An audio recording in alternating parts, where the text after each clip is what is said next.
teman-teman, kita mau ambil sikap doa yang baik. Kita mau buat tanda kemenangan Kristus dalam nama Bapa dan Putra dan Roh Kudus. Amin. Mari saat ini kita mau Roh Kudus untuk hadir tempat kita, memenuhi hati kita masing-masing. Kita mau Roh Kudus mengalir dalam hidup kita. Kita yang rindu akan kehadiran Roh Kudus. Roh Kudus yang selalu memulihkan ketika hati kita rapuh, ketika kita bagaikan tanah yang kering. Kita merindukan kuasa Roh Kudus.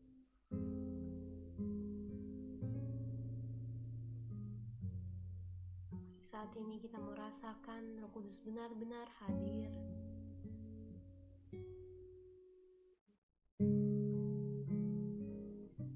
Mari saat ini kita mau nyanyikan Mengalirlah Kuasa Roh Kudus.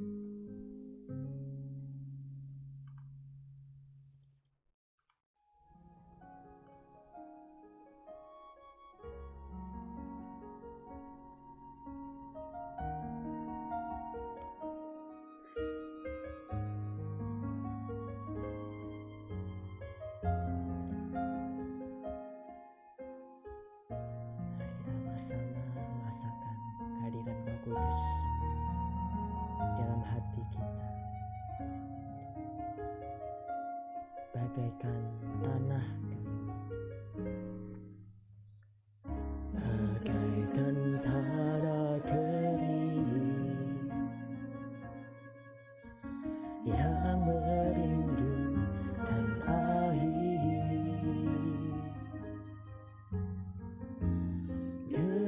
Demikianlah jiwaku haus akan Engkau. Ku rindu Engkau selalu, ku rindu selalu hadir-Mu di hidupku, memulihkan jiwa, memulihkan jiwaku, hapuskan air mataku, mengalirlah kuasa Roh Kudus, mengalirlah di tempat ini, mengalirlah Roh Kudus, pulihkanku, mengalirlah kuasa Roh Kudus, mengalirlah di tempat ini, mengalirlah Roh Kudus, pulihkanku di hidup.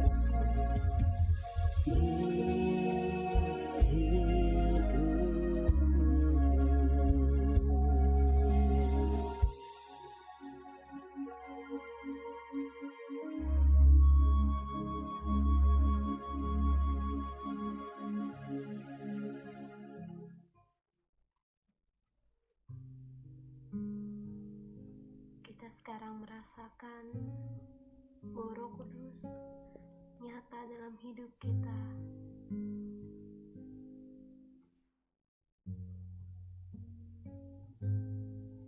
Ya Tuhan, terima kasih segala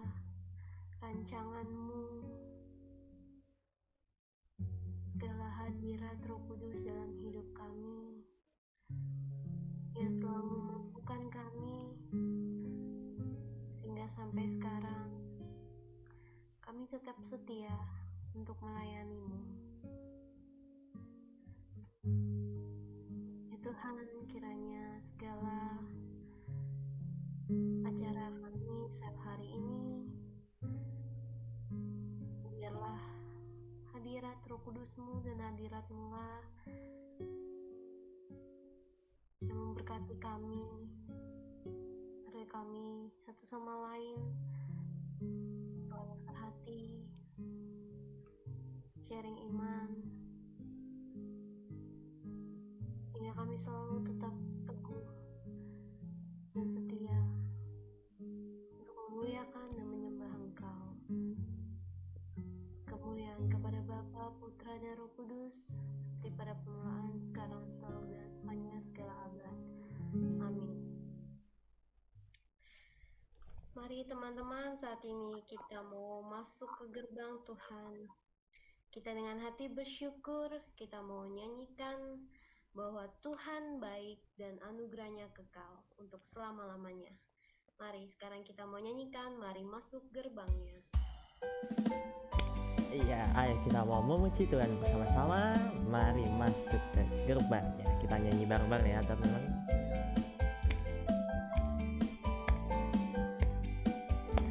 Mari masuk gerbangnya.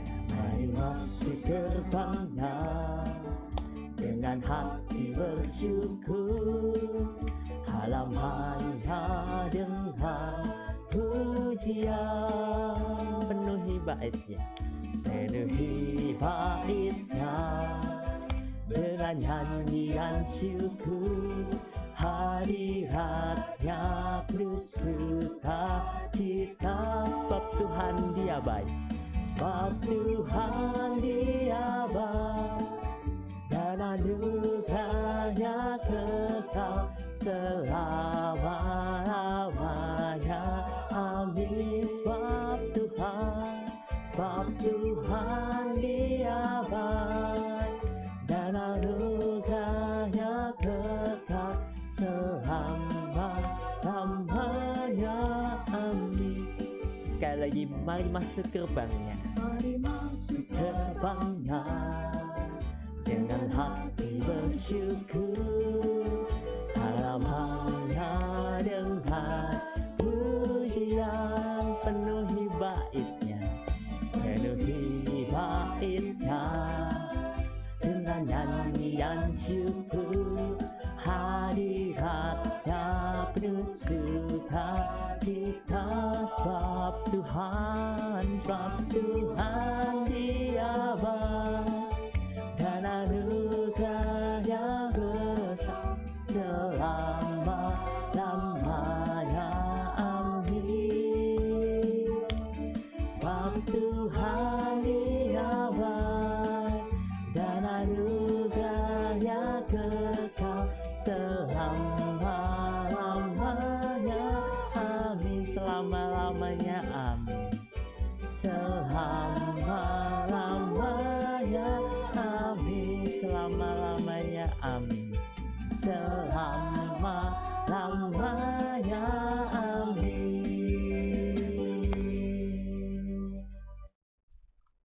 Kita mau lebih memuji Tuhan, kita mau bertemu dalam kasih-Nya, dan kita mau sukacita kembali. Mari kita nyanyikan bertemu dalam kasih-Nya.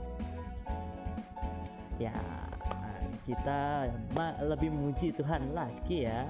Bertemu dalam kasih-Nya, bertemu dalam kasih-Nya, berkumpul dalam anugerah-Nya, bersukacita semua di dalam rumah Tuhan. Bertemu dalam kasih-Nya, berkumpul dalam anugerah-Nya, mari bersukacita semua di dalam rumah Tuhan. Oh, saudaraku dan saudariku, Tuhan cinta dan mengasihimu. Mari bersuka cita semua di dalam rumah Tuhan. Oh saudaraku dan saudariku, Tuhan cinta dan mengasihimu. Mari bersuka cita semua di dalam rumah Tuhan. Sekali kita bertemu dalam kasih-Nya, bertemu dalam kasih-Nya, berkumpul dalam anugerah-Nya, bersuka cita semua di dalam rumah Tuhan. Oh, oh saudaraku dan saudariku, Tuhan cinta dan mengasihimu.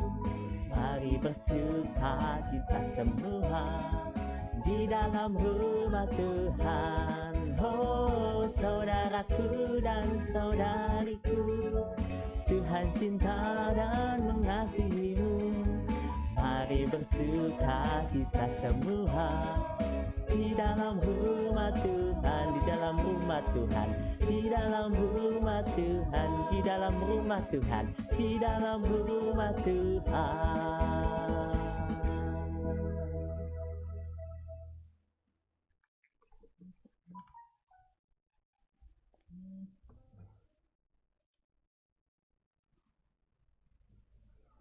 Mari saat ini kita mau masuk kembali.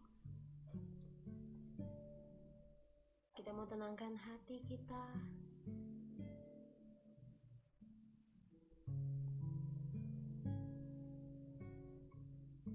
Kita mau dengan rendah hati mengakui segala dosa-dosa yang telah kita lakukan.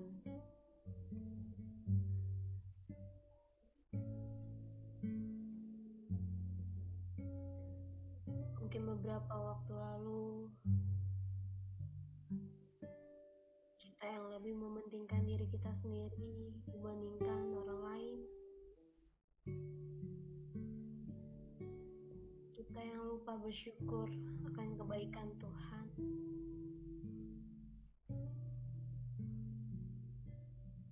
Kita yang selalu mementingkan ego kita sendiri.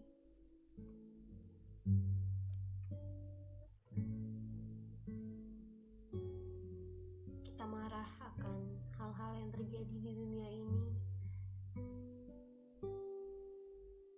Kita merasakan bahwa Tuhan tidak adil.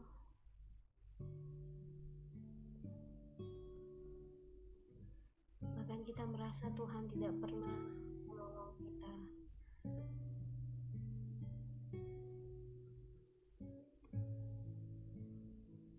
Namun percayalah bahwa Tuhan selalu ada, selalu memberikan pertolongannya tepat pada waktunya. Dan rancangan Tuhan bagi kita sungguh luar biasa. Sebab sampai saat ini kita masih diberikan kehidupan yang layak. Mari saat ini dengan penuh kerendahan hati kita mau mengakui segala dosa-dosa kita melalui lagu Beri Pengampunan.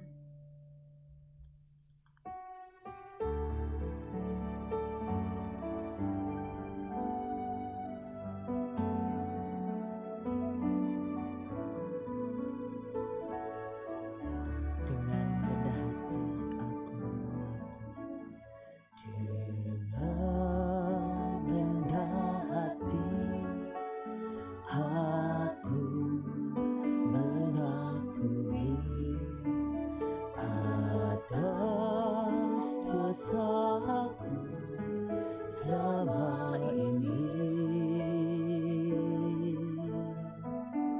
ya Tuhan Maha Pengasih, beri pengampunan untukku, Kristus Putra Bapa, Kristus Putra Bapa, Kristus Yesus Juru Selamat. Sungguh ku sesali dosaku, aku bersalah padamu. Aku bersalah padamu. Beri pengampunan untukku.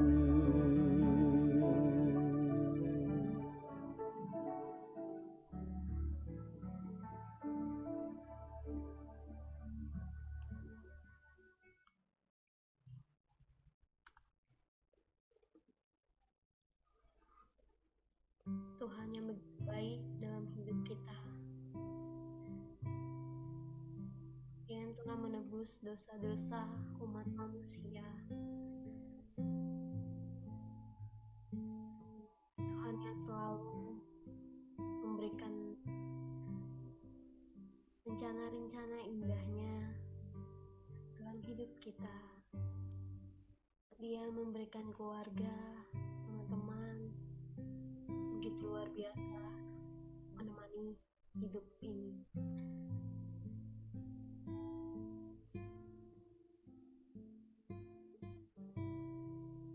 Kasih-Nya yang sungguh sangat luar biasa.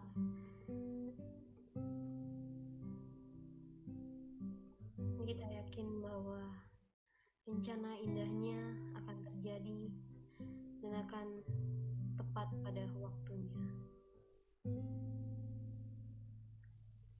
Sungguh Tuhan adalah Bapa yang kekal.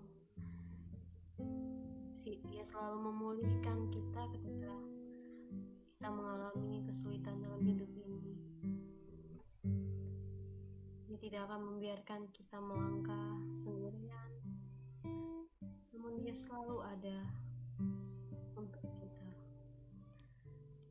Mari saat ini kita mau nyatakan rasa syukur kita kepada Tuhan.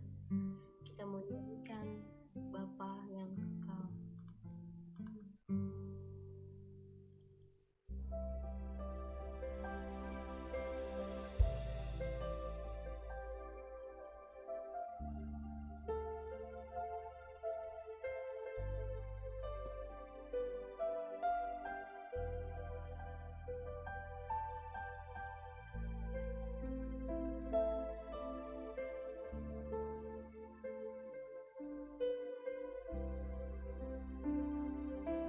Kasih yang sempurna,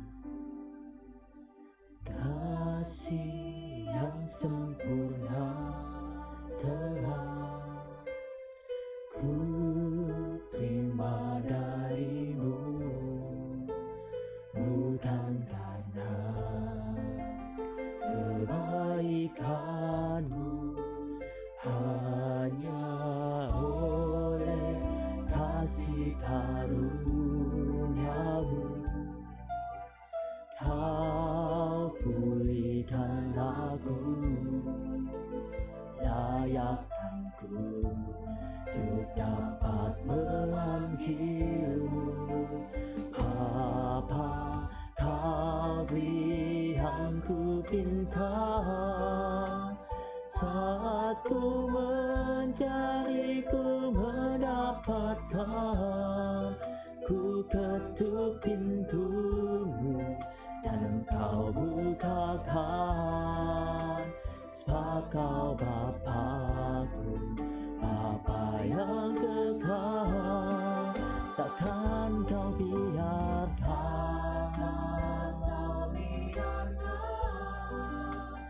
aku melangkahnya sendirian.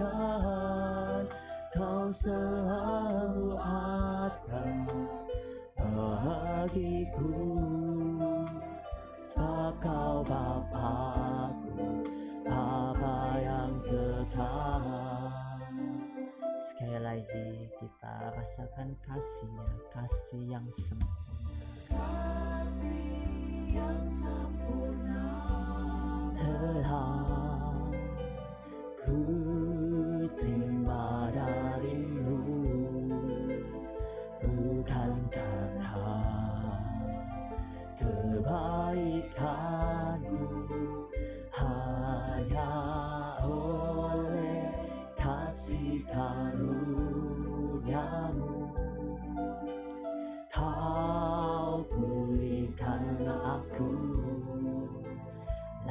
memuliakanku, untuk dapat memanggilmu. Apa kau beri yang ku minta, saat ku mencari ku mendapatkan.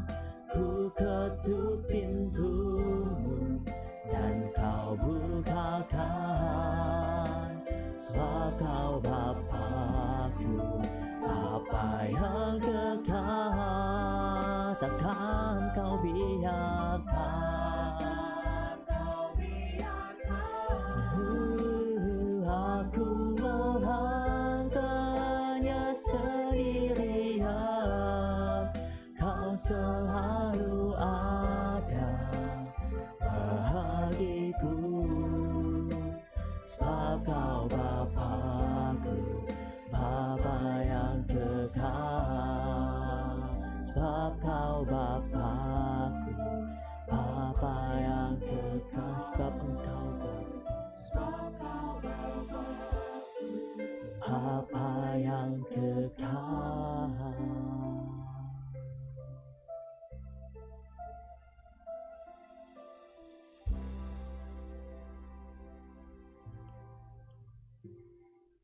Kita tahu bahwa kasih Tuhan tiada duanya dalam hidup kita. Dia sungguh sanggup mengubah hidup kita menjadi baru. Kita mau mengagumi Tuhan. Kita mau mengakui bahwa kasih Tuhan tiada duanya.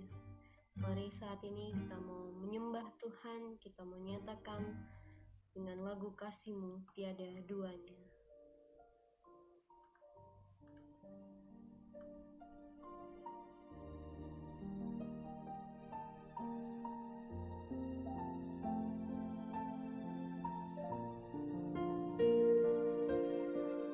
Sungguh belum pernah ada kasih di dunia, Belum pernah ada kasih di dunia, sanggup menerima diriku apa adanya, selain kasih-Mu, Yesus. sungguh tiada lagi kasih seperti ini. Sungguh tiada lagi kasih seperti ini, sanggup mengubahkan hidupku menjadi baru, selain kasih-Mu, Yesus.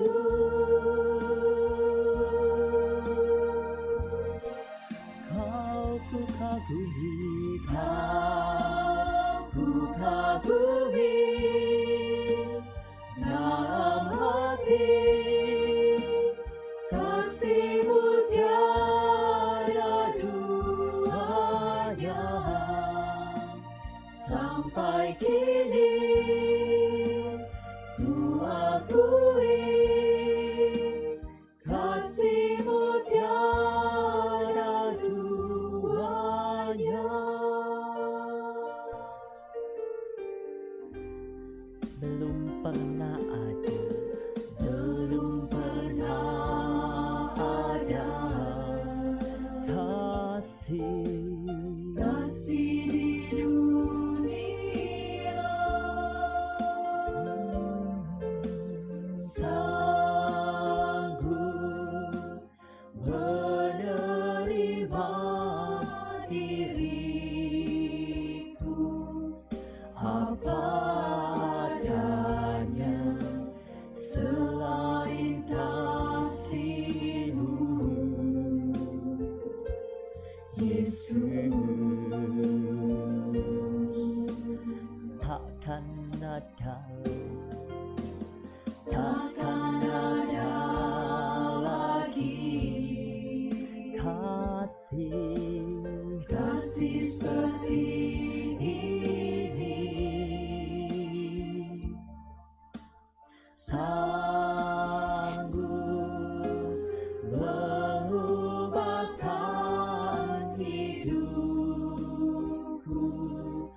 menjadi baru selain kasih-Mu,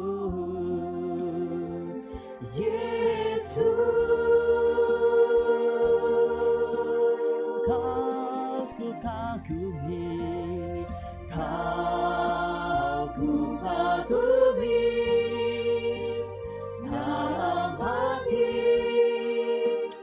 kasih-Mu tiada duanya. Sampai kini ku akui kasih-Mu tiada duanya. Kau ku kagumi dalam hati, kasih-Mu tiada duanya. Sampai kini ku akui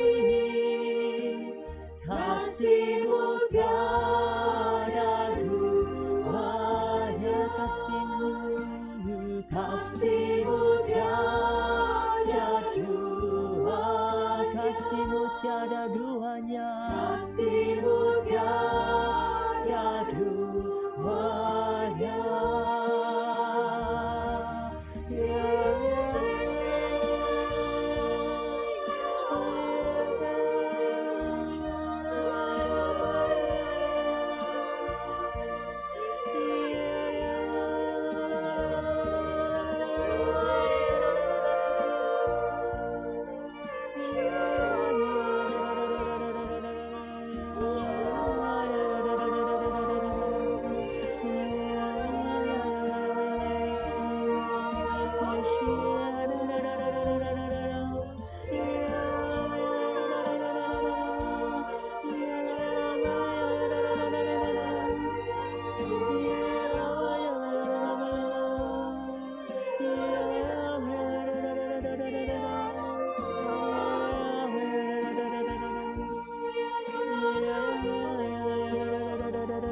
Mari kita rasakan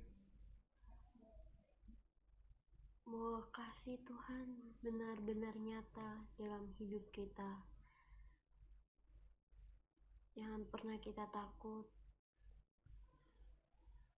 Karena setiap permasalahan yang ada, pasti akan ada jalan yang terbaik.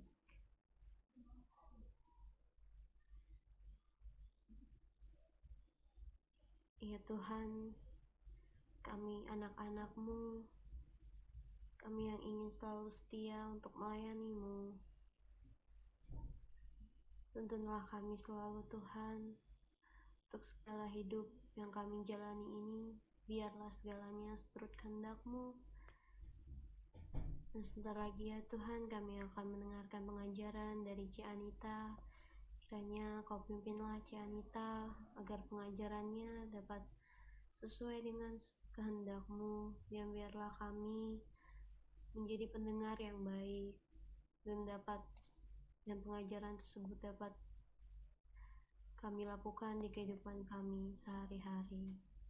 Kemuliaan kepada Bapa, Putra, dan Roh Kudus, seperti pada permulaan, sekarang, selalu, dan sepanjang segala abad. Amin. Dalam nama Bapa dan Putra dan Roh Kudus. Amin.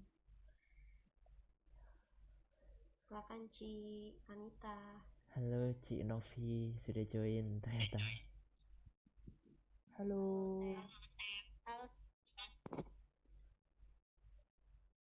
Halo, mungkin Ci Novi perkenalin diri dulu kali.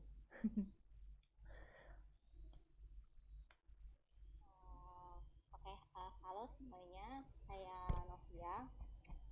Ini udah 2 kali gabung KTM sih ya. Waktu itu kan Pasti Kristo. online ya. Udah pernah. Ingat gak? Itu siapa aja yang datang waktu itu? Lupa juga sih. Pernah ikut. Nick ya. Oh yang pas ada Nick ya. Iya. Oh, Oke, ya udah pengajaran cerita. Oke, thank you. Oke, teman-teman. Kita mulai ya pengajarannya. Hari ini temanya cukup menarik. Temanya itu Maria Ratu Rosari perang melawan kuasa kegelapan. Nah, kita bingung gitu ya. Pertama kita pasti pas dengar ini kita pikir, wah kuasa kegelapan itu apa ya gitu ya. Kuasa kegelapan mungkin di benak kita tuh adalah kita ngelawan roh-roh jahat, orang-orang kesurupan, terus ada lagi ilmu-ilmu hitam lah ya, kayak dukun, terus jampi-jampi kayak gitu-gitu, atau yang model-model mengikat perjanjian dengan iblis yang kayak gitu-gitu. Mungkin ekstrimnya adalah seperti itu, tapi sebenarnya ada loh kuasa kegelapan yang sehari-hari itu kita hadapi gitu loh. Yang kita tuh sebenarnya dalam hidup kita tuh dari mulai kita lahir itu kita tuh udah masuk dalam suatu kancah peperangan gitu, dalam dunia silat buat melawan si kuasa gelap ini. Nah, apa sih kuasa gelap yang ada di kehidupan sehari-hari kita? Yang mungkin saat ini sedang terjadi nih. Kita lagi sambil kita nge-sell siang ini, kita sambil melawan si kuasa gelap itu. Yaitu adalah godaan-godaan dalam menjalani kehidupan sehari-hari. Contoh, misalnya kayak tadi sebelum mulai sel nih, Stella ada ngomong, waduh ini tuh jam-jamnya ngantuk ya gitu. Begitu juga, bukan cuma kita doang ya teman-teman, begitu juga dengan si kitab suci. Gitu. Dari halaman pertama, Bapak Fransiskus bilang, dari halaman pertama kitab suci aja, itu tuh iblis udah lahir, iblis udah hadir dalam lembar pertama kitab suci. Nah, maksudnya ini apa gitu kan? Maksudnya adalah mungkin ya kadang kita mau baca kitab suci nanti gimana? Baru buka aja pertama, kita udah ntar dulu deh, lihat Instagram dulu deh 1 menit. Nah di situ iblis udah hadir, udah menggoda kita, ya kan? Kemudian tapi kalau misalnya konteksnya dalam kitab yang ada di kitab suci, iblis itu bahkan udah hadir dalam kitab pertama, dalam kitab Kejadian. Ketika iblis tuh menggoda Hawa untuk makan buah yang ada di tengah-tengah taman, kan ya? Jadi iblis tuh sebenarnya dia selalu aware gitu loh, di mana ada kesempatan dia akan selalu hadir. Nah, cuman menariknya adalah gini. Tadi saya juga sempat cari referensi ya waktu mau siapin materi hari ini. Menariknya adalah gini. Dikatakan bahwa iblis itu ada hal yang iblis nggak bisa perbuat. Apakah itu? Yaitu adalah iblis nggak bisa membuat kita jatuh, iblis nggak bisa membuat kita berdosa. Yang bisa membuat kita berdosa atau enggak, itu adalah diri kita sendiri. Jadi iblis itu cuma bisa menggoda, cuma bisa mendorong, menarik kita, memikat kita. Kayak contoh ya, Hawa. Iblis tuh enggak yang, Hawa lu harus makan ini, lu harus makan. Enggak kayak gitu. Tapi iblis tuh kan memikat gitu ya, persuade gitu, persuasif. Dia bilang ke Hawa, Hawa, lu pasti nggak dikasih makan ini deh sama Allah Bapa. Iya, emang kenapa? Iya, soalnya kalau misalkan lu makan ini, lu jadi orang yang hebat, lu jadi tahu mana yang benar, mana yang tidak. Iblis bilang gitu. Akhirnya si Hawa kan, wah kayaknya oke juga nih kalau gue makan buah ini gitu. Jadi dimakanlah. Kemudian waktu Adamnya datang, si Hawa menjadi perantara iblis kan. Jadi iblis tuh menggunakan Hawa untuk menggoda Adam. Dia nggak bikin Adam, dia lagi-lagi dia nggak suruh Adam lu harus makan, enggak, tapi dia menggoda, Adam lu mau nggak, lu tahu yang benar dan yang salah gitu kan. Akhirnya Adam mau, tergoda kan. Nah, akhirnya Adam jatuh ke dalam dosa. Makanya dikatakan kita tuh manusia, kita jatuh ke dalam dosa. Bukannya kita dipaksa iblis untuk berdosa, bukan iblis membuat kita berdosa, enggak. Tapi iblis tuh menipu kita, mengajak kita dengan segala tipu dayanya untuk akhirnya kita memutuskan, oke deh, gue mau berdosa, gitu.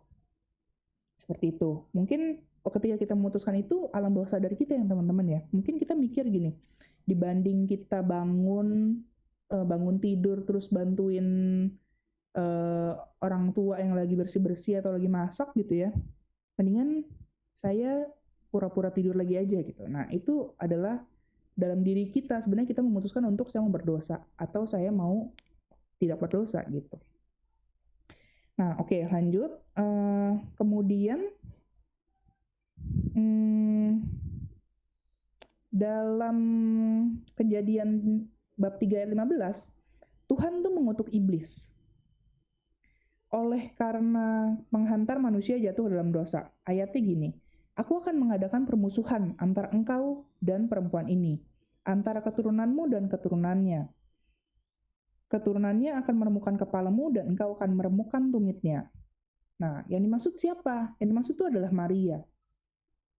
Kenapa? Kita bisa tahu, karena kalau kita lihat di kitab Wahyu, di situ dikatakan bagaimana digambarkan seorang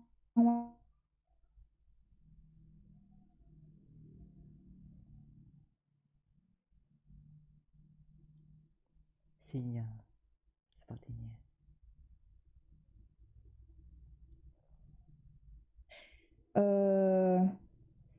Sinyalmu sempat firman hilang. Allah itu, ya? Sinyalmu sempat hilang tadi kayaknya. Apa aku? Oh, oke. Sorry. Tadi terakhir di mana?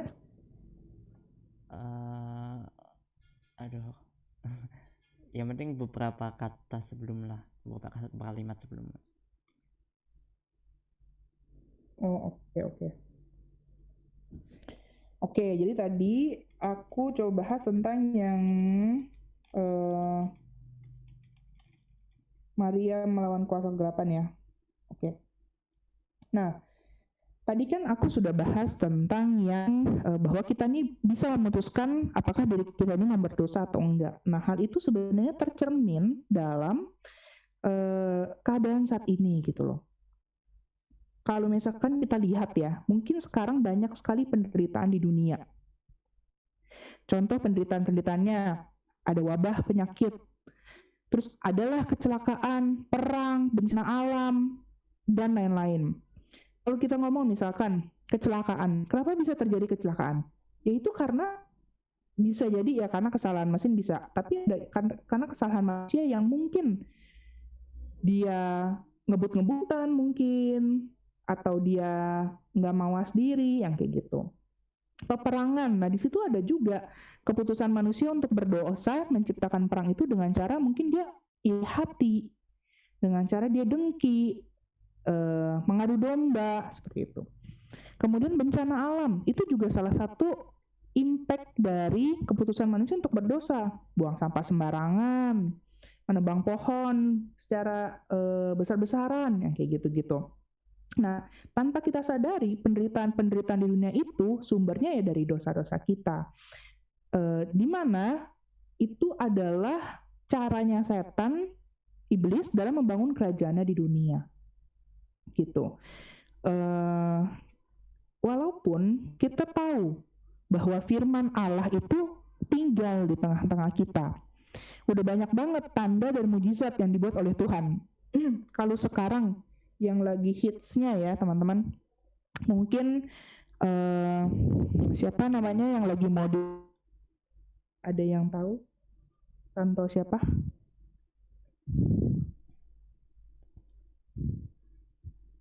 Lupa kan namanya. Ya pokoknya itulah ya, santo milenial kita. Saya juga lupa Iya, namanya siapa. benar-benar. Nah, santo milenial kita itu yang lagi mau dibeatifikasi. Dia adalah salah kejadian beberapa hari ini adalah salah satu tanda mujizat yang dibuat oleh Tuhan. Contohnya apa? Udah 14 tahun loh dikubur, tapi pas dibongkar kuburannya jasadnya masih utuh. Nah itu kan salah satu contoh mujizat dari Tuhan.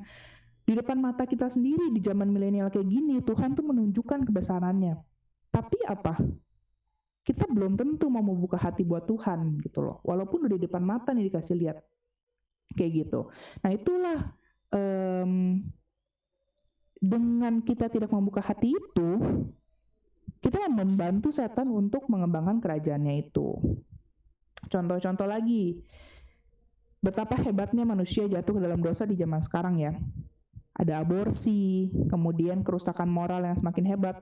Kalau menurut saya pribadi, demo besar-besaran 2 hari lalu itu merupakan salah satu contoh kerusakan moral. Kemudian penggunaan obat terlarang, banyak keluarga yang hancur. Zaman sekarang orang ya mungkin nikah itu gampang banget karena mikir ya udahlah kalau nggak cocok nanti bisa cerai. Banyak banget sekarang yang kayak gitu. Nah, hal-hal itu membuat Maria berduka. Kenapa sih Maria berduka melihat hal-hal itu? Sekarang gini teman-teman, kalau misalkan kita berbuat dosa, hati siapa sih yang pertama kali kita sakiti? Hati Yesus ya kan? Itu nggak berkenan gitu loh pada Allah Bapa, itu nggak berkenan pada Tuhan Yesus, sehingga hati Yesus lah yang kita sakiti ketika kita berbuat dosa, ketika terjadi penderitaan di dunia. Nah, kalau misalkan hati seorang Yesus itu sakit, pasti ibunya dong yang lebih sakit lagi, yaitu Bunda Maria gitu. Jadi kita sebagai anak-anak Allah dan anak-anak Maria diajak untuk berperang melawan dosa ini gitu. Nah, yang memimpin siapa? Yang memimpin adalah Bunda Maria. Kenapa? Karena tadi disampaikan bahwa di kitab Wahyu, Bunda Maria itu adalah orang yang dipilih Tuhan untuk melawan si naga merah dan semua pengikutnya. Gitu. Oke. Kemudian gini, gimana caranya? Kalau misalkan kita mau bersama-sama Bunda Maria, caranya adalah kita berdoa rosario bersama Bunda Maria. Itu gampangnya. Cuman kita harus tahu dasarnya. Kenapa harus berdoa rosario? Kenapa kita mau akhirnya memutuskan untuk tidak berdosa? Gitu. Karena kita diajak untuk memandang kepada Firdaus, tujuan hidup kita. Nah, surga lah ya. Kita diajak untuk yuk kita rame-rame masuk surga gitu. Kalau misalkan kita nggak punya mimpi, kita nggak punya keinginan untuk mau masuk surga, benar-benar mau masuk surga, ya kita akan jatuh lagi ke dalam dosa gitu. Jadi Firdaus itu adalah tujuan sejati kita. Nah, untuk itu kalau kita mau masuk surga, kita harus melawan musuhnya jiwa kita gitu kan, melalui apa? Jalan doa dan pertobatan. Tapi pertobatannya harus yang sungguh-sungguh, sehingga kalau kita sungguh-sungguh, kita itu akan menjaga kemurnian pikiran, hati, dan tubuh kita. Kita juga harus melepaskan diri dari kelekatan yang tidak teratur, tidak menuruti hawa nafsu dan ambisi, tetap melatih kerendahan hati dan bertumbuh dalam cinta kasih. Poinnya itu. Jadi salah satu cara kita berperang bersama Maria itu adalah melepaskan kelekatan kita dari hal-hal yang gak penting. Bisa jadi kelekatannya adalah nonton Netflix terus-terusan sepanjang hari sampai lupa berdoa, lupa makan, lupa tidur, lupa ngabarin pacar, lupa kerja, dan lain-lain. Bisa jadi. Kemudian tidak menuruti hawa nafsu dan ambisi. Ini ada yang nyenggol nih di jalanan. Ada yang nyalip kita di jalan misalnya gitu ya. Kan kesel ya, rasanya pengen marah-marah gitu, pengen salip dia lagi gitu. Tapi jangan, kita santai aja. Mungkin dia lagi buru-buru gitu. Terus melatih kerendahan hati. Kemudian kalau kita rendah hati, kita akan bertumbuh dalam cinta kasih. Itu salah satu caranya untuk berperang bersama Maria. Nah, Maria menghendaki agar kita sekalian bersatu dalam doa. Doanya macam-macam. Dalam doa, silih, saling mengasihi, sama seperti perintah Kristus dalam perjamuan malam terakhir. Nah, ini ada lagi. Salah satu senjata paling ampuh dalam menghadapi peperangan rohani yaitu doa rosario. Tadi saya sudah sampaikan. Kenapa? Karena teman-teman, rosario itu artinya apa? Rosario itu artinya mahkota mawar. Jadi rosario itu bukan benda yang ada butir-butirnya yang kayak kalung, bukan kayak gitu teman-teman. Rosario itu maknanya adalah mahkota mawar. Jadi di mahkota mawar itu kan ada banyak butiran. Di benda rosario itu kan ada banyak butiran. Ada 50 doa salam Maria yang kita daraskan kalau kita menggunakan benda itu. Itu ibaratnya satu salam Maria itu tuh satu kuntum mawar kita kasih ke Bunda Maria. Jadi kalau kita berhasil menyelesaikan satu rangkaian doa rosario menggunakan benda itu, ada 50 mawar yang kita serahkan ke Bunda Maria. Nah, itu tuh dalam bentuk mahkota gitu. Jadi kuntum mawar satu dibikin menjadi mahkota. Itulah mahkota yang kita berikan kepada Bunda Maria gitu. Nah, tapi jangan salah persepsi lagi, dengan rosario itu kita memohon Bunda Maria untuk mendoakan kita kepada Yesus. Gitu. Jadi kita di situ kita bukannya doa ke Bunda Maria untuk Bunda Maria tolong kabulkanlah kami, bukan seperti itu, tapi kita berdoa bersama Bunda Maria gitu loh. Jadi kalau kadang ya, misalkan kita berdoa rosario sendiri, itu kita tidak benar-benar sendiri teman-teman. Saat kita berdoa, di samping kita itu ada Bunda Maria duduk bersama kita, berdoa bersama-sama dengan kita kepada putranya gitu. Dan inti dari doa rosario itu adalah kita mengenangkan kembali peristiwa-peristiwa yang Yesus lalui selama hidupnya. Ada peristiwa sedih, ada peristiwa gembira, ada peristiwa mulia, terang, dan lain-lain. Itu yang kita mau kita renungkan dalam doa rosario. Seperti itu. Nah, kita tahu bahwa Yesus kan gak pernah menolak apapun yang diminta ibunya. Jadi doa rosario itu adalah sarana yang ampuh untuk melawan kejahatan dan dosa. Kita dapat memperoleh rahmat yang besar untuk menghasilkan pertobatan melalui doa rosario. Gitu. Nah, sebenarnya di sini, di Vakario kita hari ini, di situ juga disampaikan ada 15 janji Bunda Maria bagi mereka yang setia berdoa rosario. Banyak banget. Kita bisa lihat juga ini di Puji Syukur ada, di buku-buku doa novena juga ada. Aku nggak bakal bahas ke 15 janji Bunda Maria ini karena aku yakin kita semua juga udah pernah membacanya gitu ya. Tapi intinya adalah